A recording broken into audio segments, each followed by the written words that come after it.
छठ पूजा के बाद कार्तिक मास की अष्टमी को लेकर देश भर में गोपाष्टमी का आयोजन किया जाता है, जिसमें गायों को सजा धजाकर पूजन किया जाता है। और इसी दौरान आज तेघरा गौशाला में गोपाष्टमी का आयोजन किया गया, जिसमें बेगूसराय जिलाधिकारी रोशन कुशवाहा और राज्यसभा सांसद राकेश सिन्हा ने विधिवत गौ पूजन किया एवं गाय को गुड़ रोटी खिलाकर आशीर्वाद लिया।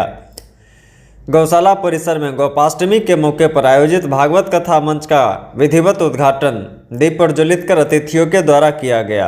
मौके पर डीएम ने कहा कि तेघरा गौशाला की कुछ समस्याएं हम लोग के बीच आई है, उनका समाधान किया जाएगा।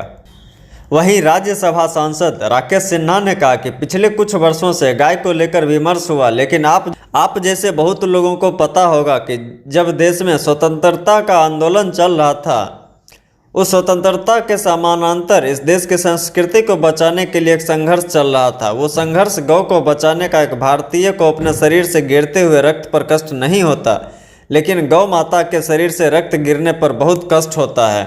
बताते चलें कि तेघरा गौशाला का 100 वर्ष से अधिक का इतिहास है, जहां बिहार के पूर्व राज्यपाल रामनाथ कोविंद राष्ट्रपति बनने पर अपना गाय तेघरा गौशाला में दान दिया था।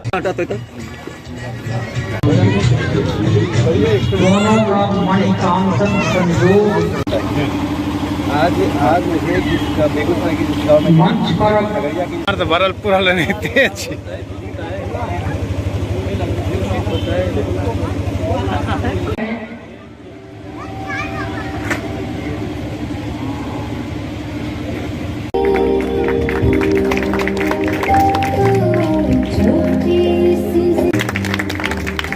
अद्भुत संगम रूपमश्विनो व्याप्तम कृष्णं निखाणं।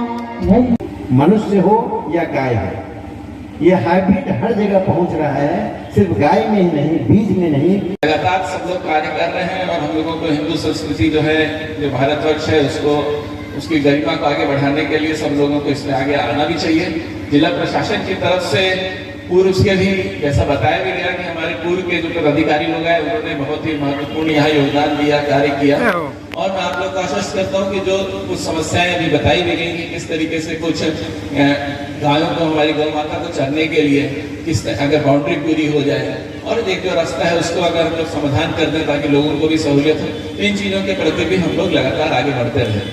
सरकार की जो योजनाएं हैं बहुत सारी, पशुपालन विभाग की, कृषि विभाग की, या जिस तरीके से आजकल जो बायो फर्टिलाइजर या जो जैविक खाद, इसको लेके हम लोगों को आगे बढ़ना है, लोगों को प्रेरित करना है, ताकि जो रसायन हैं उनके या जो उर्वरक, जो केमिकल्स हैं, उनसे जो धरती का जो शोषण हो रहा है या जो भूजल में प्रदूषण हो रहा है, उनकी चीज़ों पर भी जो हम लोगों के कुप्रभाव है उसको कम करने के लिए भी हम लोगों को आगे बढ़ना है। तो सरकार की इसमें बहुत सारी योजनाएं हैं। मैं चाहूँगा कि यहाँ पर जो गौशाला है उसके माध्यम से भी जो हमारे किसान भाई बहन हैं, जो वैसे लोग जो कि स्वयं गौ पालन करते हैं, उनके बीच में जागरूकता फैले, उनको भी योजनाओं के बारे में लाभ हो।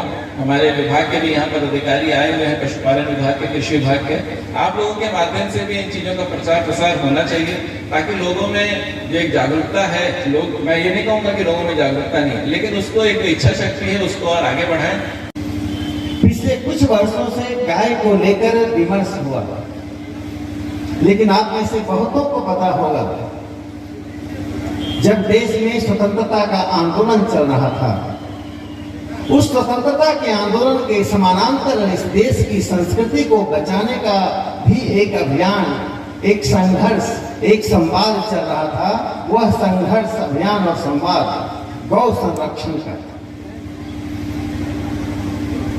एक भारतीय को तब कष्ट होता है, अपने शरीर से गिरते हुए रक्त को देखकर जितना कष्ट नहीं होता है, उससे कहीं ज्यादा कष्ट गौ माता के शरीर से गिरते हुए रक्त को देखकर। इसीलिए 1920 की दशक में कांग्रेस के अधिवेशनों में लगातार गौ संरक्षण की बात होती रही। स्वयं राष्ट्रपिता महात्मा गांधी